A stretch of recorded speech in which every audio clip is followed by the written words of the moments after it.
Hi there, everyone. We're going to be talking about the migration assistant, how to modernize without worrying. Brian, why don't you introduce yourself?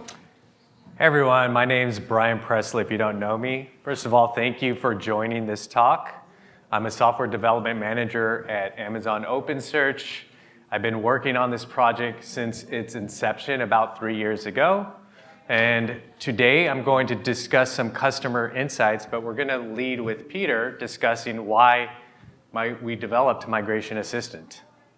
I'm Peter Nied. I've been with OpenSearch since the fork, and I joined the migrations team about a year ago.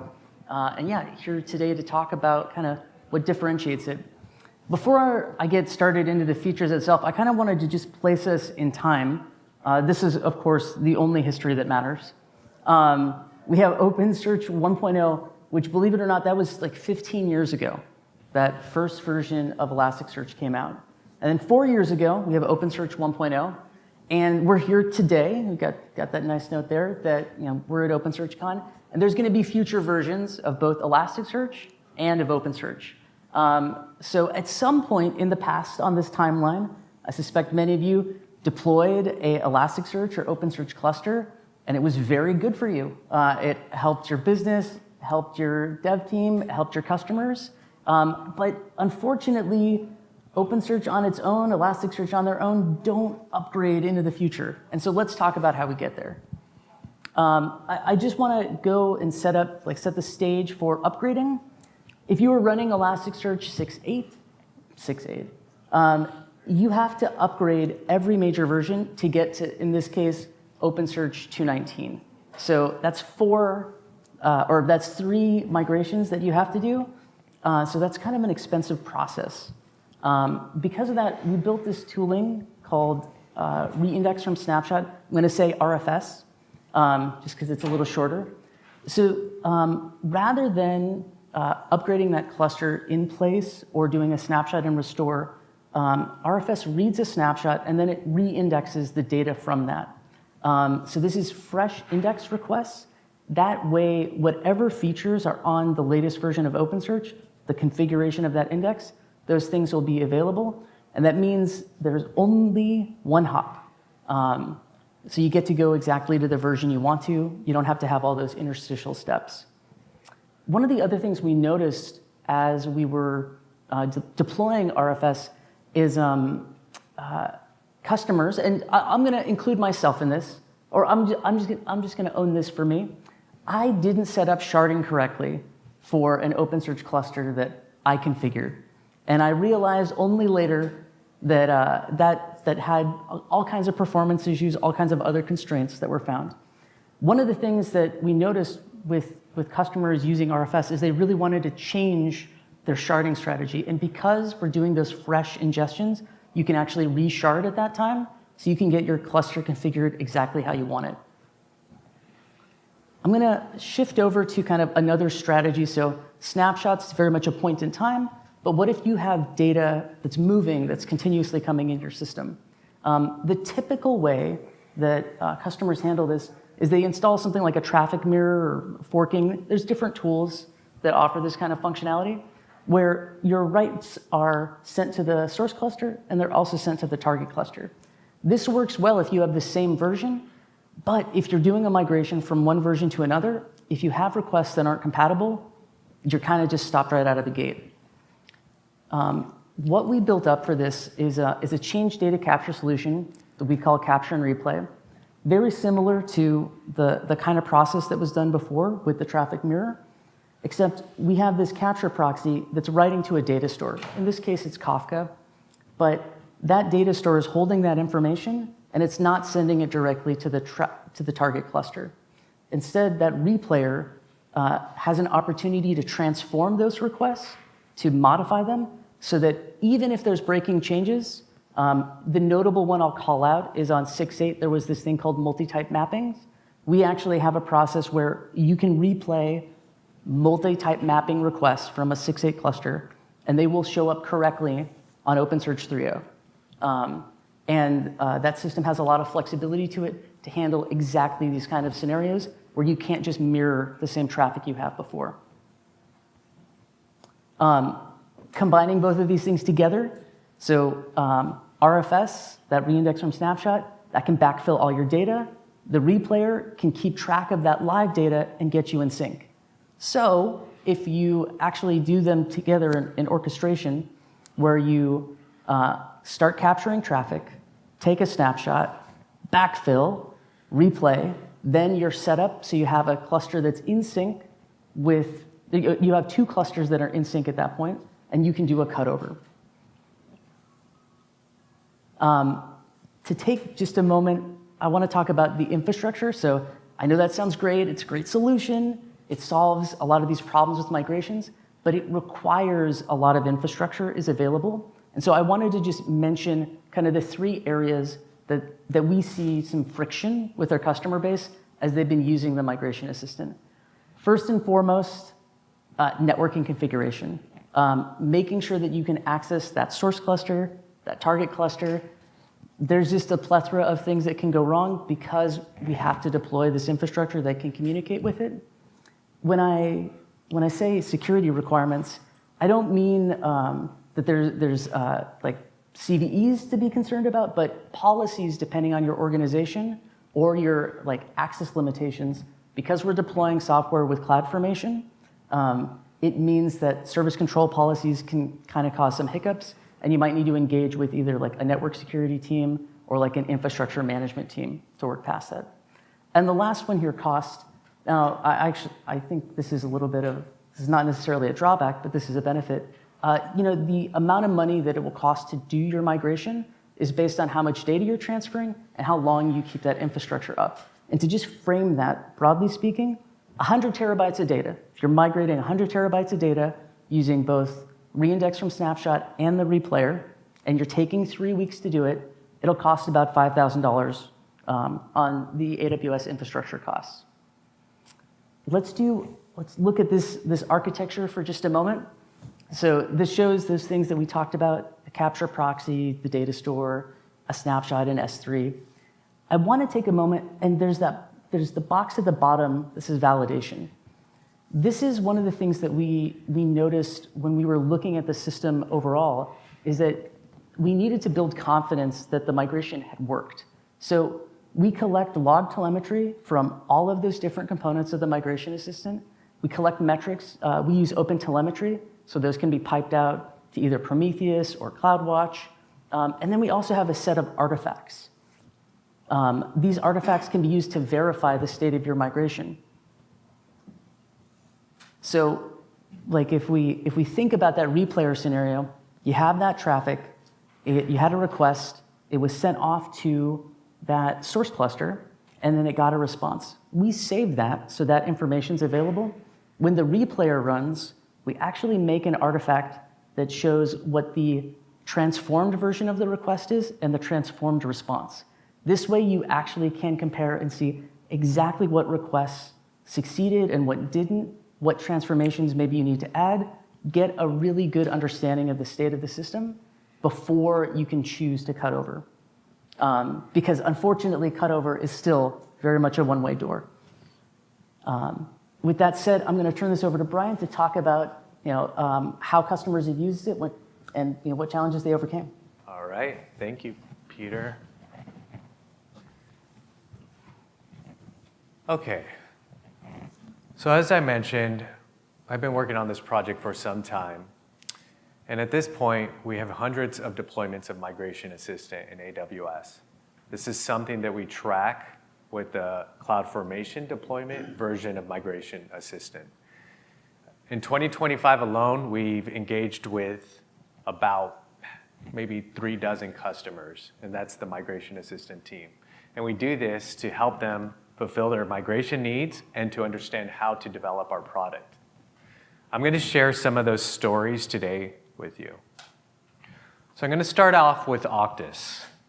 Octus is a leading credit intelligence and data provider, and they wanted to move from one managed service to another. Specifically, they were trying to move from Elastic Cloud to OpenSearch, Amazon OpenSearch. And the specific version was 7.17 Elasticsearch, and they were trying to migrate to OpenSearch 1.3. They were able to find Migration Assistant through their own discovery, and the differentiating factor that they were interested in was the ability to keep their service available while they transition between these two cloud providers. So in 2025 of March, they contacted me, and they were asking about how to deploy Migration Assistant, and they had a goal of completing this migration by June of 2025. It's a fairly aggressive goal since they didn't know much about Migration Assistant at that time, but they were able to deploy in March and complete by May ahead of schedule. This graph shows the transfer of data. So this is the backfill part of the migration. You'll notice at the top, we say use space. This is on the target cluster. You have the backfill start at about 8 a.m. over a weekend, and the backfill end at about 1500 or 3 p.m. Took about 7 hours to transfer 4 terabytes of data in their case. There's 2 events that I should point out that aren't listed on this particular chart, and that's the actual snapshot that they have to take, and that's their point in time, and the start of their capture. So these are some of the components that Peter pointed out in the architecture diagram. But what they have to do is set up a capture proxy to redirect their client traffic, take their snapshot, and then they start their backfill. At about 3 p.m., as you'll notice that the data, all their backfill is complete, and at this point, they're verifying their backfill before they start the replay. So all that data that they've been sending to the source cluster has also been replicated to Kafka. They start their replay, and take a look at this time, 1600. It's about 4 o'clock. A few hours later, we see the replay is about 5 hours behind. So this particular graph is showing the latency or the catch-up time between the source and the target. So at the beginning, this isn't at the beginning of the replay, but at the beginning of this graph, you'll notice that it's 5 hours behind the source, and we start to play that traffic at a speed-up factor. In this case, it was about 1.5 to 2x speed-up factor. Eventually, at the end, when you see that this graph goes to 0, or this line goes to 0, that means that the source and the target are now in sync. So the 2 clusters are synchronized, and at this point, Octus could actually reroute their client traffic from the capture proxy directly to the target cluster. But what they do is they decide to wait and make sure that they're comfortable, they have a little bit of a bake time with capture and replay before they actually move that traffic or reroute that traffic to production. Depending on the customer, some customers will increase the load. They want to make sure that that target cluster could handle peak loads because, as many of us are aware, customers perform migrations, they didn't adequately test it, and then they transition to the new target and they start to see failed requests. This tool allows them to give them the confidence to make that switch. Maybe before we go forward, one thing to just say about that, the capture proxy is capturing not only those write requests, it's also capturing reads. So when we say that Brian, if you wouldn't mind going back, when we were caught up when that time was 0, we were actually replaying all of the traffic on the target cluster that was going to the source cluster. So that way you can you have a replication of all of the things that are happening. Yes, and that's exactly what's needed to give you the confidence you need. And that is indicated by this quote from Octus.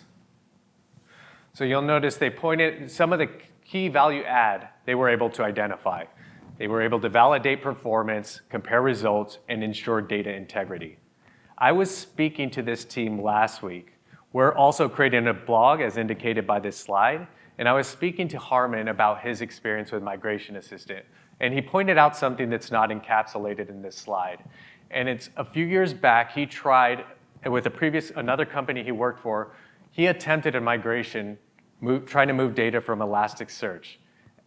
They ended up abandoning this migration because there was no tool available like this on the market. So that was very rewarding to hear that feedback from him last week. The next example I'm going to point out is from a top consumer brand. This was an Elasticsearch 6.8 to OpenSearch 2 2.17 migration. This is a multi-hot migration. And they were migrating about 5.5 terabytes of data. Their primary motivations for this migration is to change their sharding scheme. I want to point out that customers often use Migration Assistant. They don't even to just change their sharding scheme. Sometimes they don't even change their version of Elastic or OpenSearch. In this case, they used the default shard scheme, which was 5 shards per index, and eventually they outgrew that. They had a 4.5 terabyte index across 5 shards, so that's about 900 gigabytes per shard, and the typical recommended size of a shard is about 50 gigabytes. So they were operating at 18x the recommended size of a shard. So they were kind of in a desperate state to actually migrate. They were also taking advantage of upgrading and running more efficient hardware. So they did this all at once. We started consulting with them early on, but they eventually deployed Migration Assistant in April, completed by May. Took them about a day to move this data. They did it in many regions, and recently they reached out to me to continue some migrations in some other regions that they are running OpenSearch clusters. There's this subtlety that I want to point out here with this migration. You'll notice in the source box that I list Elasticsearch 5/6.8. The reason is that they actually started out with an Elasticsearch 5 cluster, and they performed an upgrade. However, they still had indices on the previous version of Elasticsearch, and you'll notice from the chart below that that's Lucene 6. So at this point, if they were to attempt a snapshot and restore, say that, for example, they want to upgrade to Elasticsearch 7 or OpenSearch 1, and they tried to do so with a snapshot and restore, it would fail. The same with a rolling upgrade. This is a level of detail that a customer should not have to be aware of, and with Migration Assistant, they don't have to be. So this is what they said about Migration Assistant. As I mentioned, we're still working with them today. They're very satisfied with the results of OpenSearch and their ability to migrate to OpenSearch. And this is one of my favorite examples. I think this is one of my favorite examples because it was really justification that we built the right tools. So this is an Amazon Ads team. As you could imagine, Amazon Ads, they have a lot of data to store, and they have a lot of clusters. I'm focusing in on one in particular that was 450 terabytes. So it was another 6.8 migration to OpenSearch 2. But I found this one particularly validating because they were able to achieve about 100 terabytes a day in their migration using reindex from snapshot. It essentially validated our efforts. And another thing that was exciting is that they were one of the first contributors to this repo outside of the OpenSearch organization. So why did they choose Migration Assistant? The reason they chose it is because there was no impact to the source cluster. They're pulling the data directly from the snapshot. And as you can imagine, a 450 terabyte snapshot is pretty large. So large that they actually read from that snapshot directly rather than use Migration Assistant to take that snapshot. That is an option available to you. You could use existing snapshots, and customers often do so. The next on that list is higher reliability. The way we achieve higher reliability is both through retries and the ability to pick up where we left off if there's a failure. We have some checkpointing logic that keeps track of your migration. This is a big shortcoming of other migration tools. Oftentimes, there'll be failures. You don't know exactly what those failures are, but customers are left frustrated and have to restart their migration from the beginning. And finally, you have better throughput. You have better throughput because we handle the reindex from snapshot works by scaling out horizontally. So we actually transfer that data at the shard level, one reindex from snapshot worker per shard, and we also orchestrate this for you. So alternative solutions, typically a customer will start multiple indexes to perform a reindexing, but they have to orchestrate that themselves. We take care of that with Migration Assistant. In this case, they started 150 workers to achieve those 100 terabyte transfer rates. Because they enjoyed Migration Assistant, they actually replaced some of their existing reindexing workflows They use this as opposed to using the reindex API call provided by OpenSearch. So a little bit more performant because it's not putting that load on the source cluster. This is what Amazon Ads had to say. They spent about 8 weeks attempting this large migration. Eventually, they switched over to reindex from snapshot. Took them about a week to learn and 4.5 days to actually perform this migration. I say petabytes of data. This specific migration was 450 terabytes, but at this point, they've moved petabytes of data. There's a few things I want to point out here. So I'll go somewhat quickly through these scenarios. The first one is an RFS migration. What's important to point out here is this was a top telecom provider, and as you can imagine, they have a lot of policies in place that prevent deployment of all the resources provided that are required by Migration Assistant. The point is that they were able to work through these exceptions with their company, with their management chain, and get approval for Migration Assistant, and they ended up being very happy with the results. The next one on this list is an Elastic Cloud to Amazon OpenSearch migration, but I'm pointing it out because they actually tested a replayer scenario above our limits of 4 terabytes. We got up to 7 terabytes of traffic through one instance of the replayer, which is more traffic handled than most migration use cases. In addition to that, it was an AWS partner, and they are actually a contributor of Migration Assistant. Finally, the last one is a release that occurred fairly recently, and that feature was specifically support for Elasticsearch 8. There is huge demand for this because this is the first major version post-fork, and there is no alternative solution for this migration path. So this particular customer completed their migration and test, about 3.5 terabytes of data, and they have since committed to using Migration Assistant in production. They are also using it for alternative use cases besides migration. There's one other one I should point out very quickly, speaking of alternative use cases, and that's another telecom provider. This telecom provider ingests about 220 terabytes of data a day, and what they did is they introduced our capture proxy into their flow. And the reason they did this is because they want to be able to filter out traffic as it comes into their network. The reason I'm mentioning this one is because the capture proxies actually intercepts your production traffic, so it's important that we make that extremely reliable. To me, I share this anecdote with you because this is confidence that a customer has in our solution. So DTech Systems is here at the conference, and they're having a session tomorrow, and they're early on in their migration process, but I wanted to show this to you because if you're really interested, they'll go into a deep dive of how they perform dashboard migrations, which we don't currently do with Migration Assistant, but they'll also walk through reindex from snapshot. And a little bit about our roadmap. I start off with where we've been and followed by where we plan to be. So in 2023, we developed Capture and Replay. It was adopted by a lot of internal customers within Amazon, and those customers were interested in the ability to back out of a migration. In 2024, we funded reindex from snapshot. This was actually an idea we had in 2023. We vetted it. Eventually, we were able to fund, and this was a huge step function in terms of Migration Assistant adoption. Now in 2025, we've shifted gears a bit, and we're working on an architecture redesign. We've been doing this throughout all of 2025, and fundamentally what we're changing is we're adding Kubernetes to our stack. This was a feature that has been requested by our customers.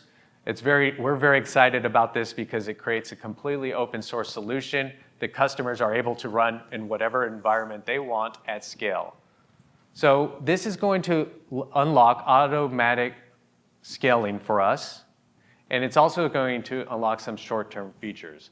What we're developing today is a workflow for Migration Assistant where you configure your migration up front, you supply all your parameters, and you go through a series of steps to complete your migration.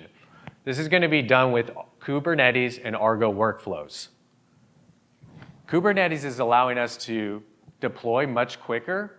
So Migration Assistant, if you've deployed it, it takes some time, a couple hours on a good day. Today, it could be done, or once this is released, it will be done in minutes. And the feature that really leverages, the short-term feature that really leverages Kubernetes and Argo workflows is this third bullet point, migration through continuous backfills. So the way this works is we take a snapshot and we start to take incremental snapshots. And while we're taking those incremental snapshots, we start to populate the target cluster. And those incremental snapshots get smaller and smaller until you have a very small window or lag between your source and your target. Say, for example, it's 10 to 15 minutes. Once you get to that point, you have two options. You could say, I'm okay with a small service downtime window and complete your migration, or you could say, I want to deploy capture and replay and make sure there's no downtime, and at the same time, validate that target cluster. In both cases, you're really reducing the cost of Migration Assistant. The cost is fairly low, as Peter pointed out, and as you saw in that one consumer scenario where they were just using RFS, it was much, much lower. The problem is that the CDC solution requires some expensive resources, notably EFS and Kafka. So with this option, you will really reduce the amount of time that those resources run or not run them at all. Finally, we have an API that we're developing in 2026. Peter has been working on this API, and we've gone through a lot of workflows. This is really important that we get this user experience right. What we've done today, we have a command line driven migration console. Tomorrow, we're going to have a UI driven by an API. And just to contextualize that, we have many customers that are moving one cluster, but we have a whole plethora of customers that they have just moved their first cluster out of 100, out of 1,000. What's our highest count? Do we have 10,000 clusters? 10,000, it's actually a little bit higher, and people are doing interesting things with clusters where they're consolidating these clusters and also fanning out for multi-tenant scenarios. So one could imagine using a command line application to do that wouldn't scale. Yes. And you're bringing up an important point, Peter, which is people don't always move the source as is to the target. Oftentimes, they'll make some changes in their migration process. They'll consolidate resources, or alternatively, they'll go through each index at a time or some other way that they break up the work. This UI is going to allow them to do that. And last, I'm going to share these enablement sessions, which are available. These are a few of the good engineers on the migrations team, and I've worked with them for quite some time. They created these sessions that cover deployment, reindex from snapshot, and capture and replay.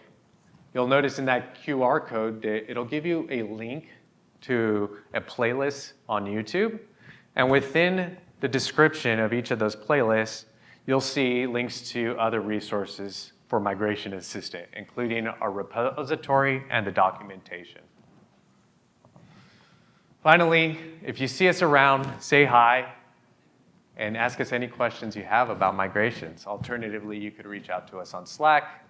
My name is Brian Presley, and this is Peter Nied.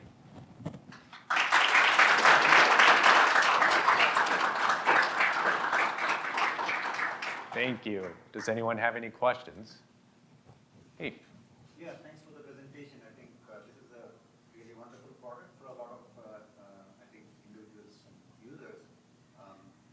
Now, you mentioned that going from one version to another, Migration Assistant automatically handles these nits like multi-types and changes that are not supported across versions.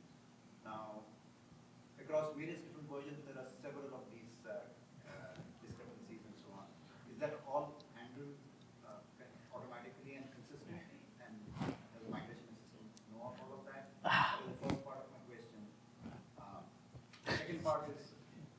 in some of these new versions of OpenSearch, there are improvements like text queries can be represented, match only text mapping types, which are much more performant. So for those kind of situations, you need to maybe provide some hints or guidance. Does the tool do these kind of things? I'm going to let Yeah. Peter answer this. I'm excited to answer this one, by the way, but I'll let Peter take this one. So I was checking as we were looking to support Elasticsearch 5, 2, and 1. I know it's an interesting numbering scheme. And I compiled a list, reading through documentation. So this is just the documented breaking changes. There was around 40 different nuanced breaking changes. And when I say nuanced, I mean like there are features that didn't exist anymore. So there were things that were removed. And there continue to be features that have been removed. And so I cannot promise uniformly, consistently, that we handle all of those.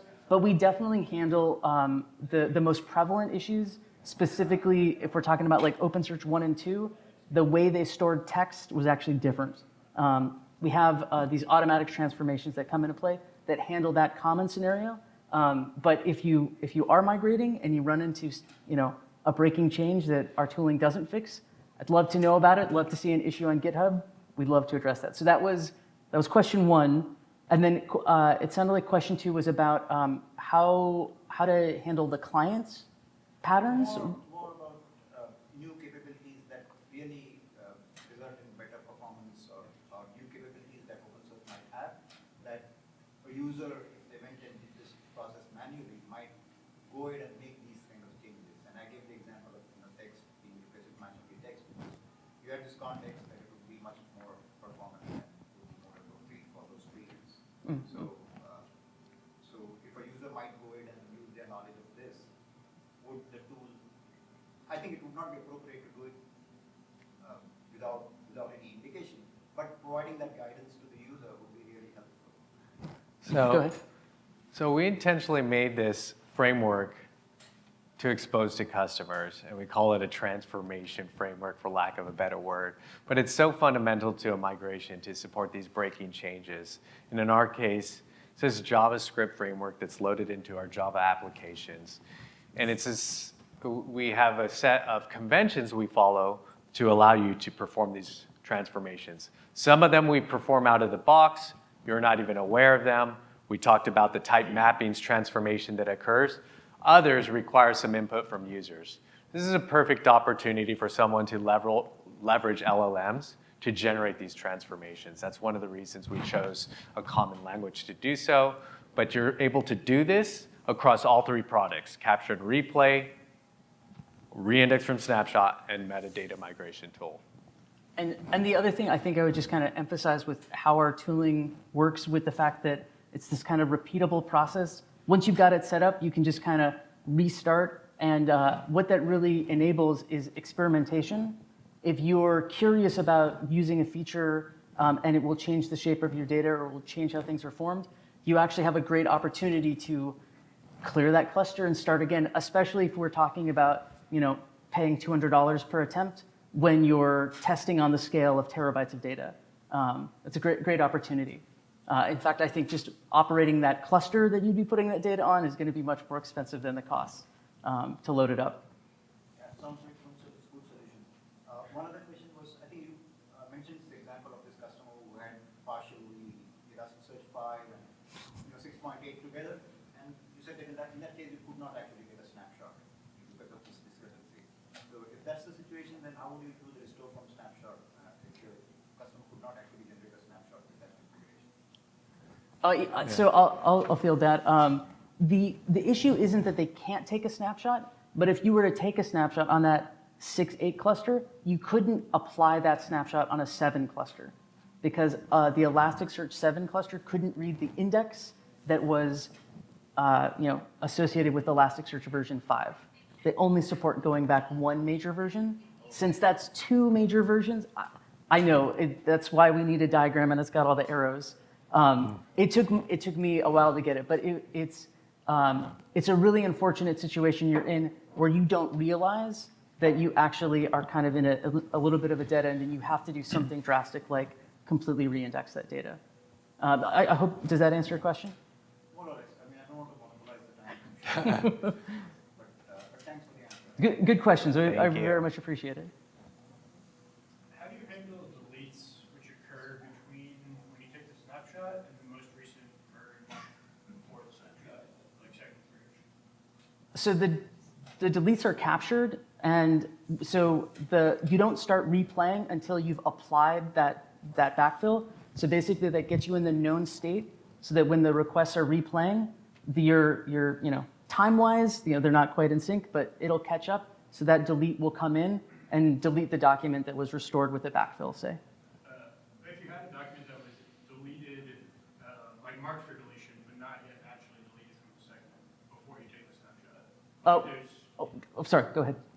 I was just going to say, there's time between when you delete it, when it's actually deleted on disk. As part of our snapshot create tool, we make sure that there's a refresh that puts you in a known state so that we avoid that. But yeah, that's one of the reasons why we added that, to specifically just close down those edge cases, because you're right, there's many of them. Yeah, good question. Yeah. Any other questions? In my use case, I already have all my data in S3 before it goes to OpenSearch, just to have as a backup. Can I Yes. use that instead of Kafka in this situation? Yeah, well, let's see your scenario. So you could reconstitute your cluster, rebuild that target from S3. So we highly recommend doing that if you can. I guess the question is, do you want to be able to handle live traffic at the same time? Right, so you've rebuilt it. If you still have incoming traffic, how do you handle that live traffic to make sure that that new cluster will be in sync or in the same state as your source cluster? So I can have data to be written in two different S3s, and I use SQS to read the logs or data to read the logs and keep the track to send it to OpenSearch, each OpenSearch. So I love this scenario because it means you almost don't need Migration Assistant, because you have all the data and you can get it ferried over in a way that you already have expertise with your configuration. You might not need Migration Assistant for that. I know, it pains me to say, but there's complexity to the tooling, and it sounds like you have all of what you need to reconstitute that configuration. If you've got that, might as well run with it. I missed the part of the snapshot, the old snapshots to the new. Well, maybe to say it slightly differently, the snapshot's that point in time state. If you have all of your data, if you've got that, the backup. Oh, not all of it? Oh, okay. Well, so if you had all of the data, then you'd be all set. But if you need to do some of that, if there's some data you need to rehydrate, then yeah, you're going to probably want to use the restore from snapshot, where you get some of that data, and then you could potentially, as an alternative to using the traffic capture and replay, you could use it, or you could just use traffic capture and replay. Depends on what works best for you. Yeah.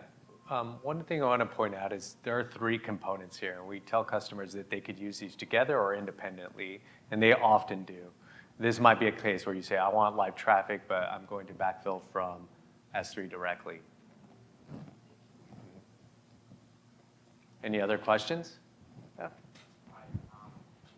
you recommend for customers that want to shift the major versions, like say I have OpenSearch 2.17 and I want to upgrade to OpenSearch 3? Do you recommend using the tool, the migration, or trying to do the in-place upgrade?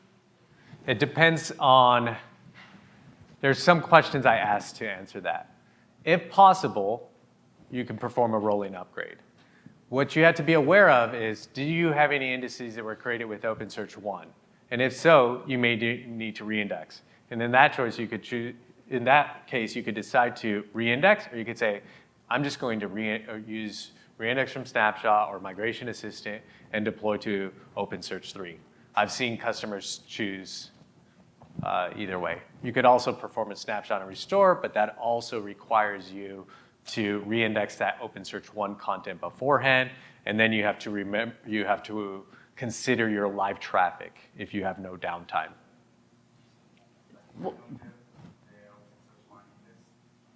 And if you don't have that, you don't want any downtime, correct? So I would start with rolling upgrade. You want to make sure that you test your scenarios and make sure you have the right plugin support. I've seen some cases going from OpenSearch 2 to OpenSearch 3 that fail, so obviously we always recommend testing.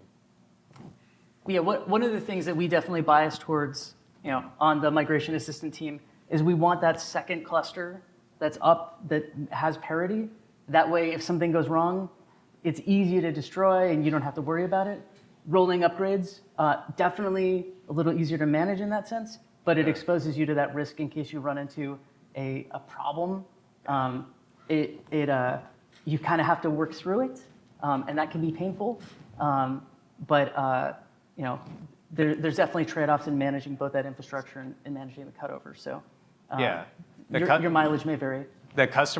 Some of those customers I was saying early on that adopted capture and replay, they did not want to use rolling upgrade. They said, this is too much of a risk for us. We'll introduce capture and replay, confirm that our cluster is operating as expected, and then we'll reroute traffic. Anything else? Thank you. Thank you. Thank you very much.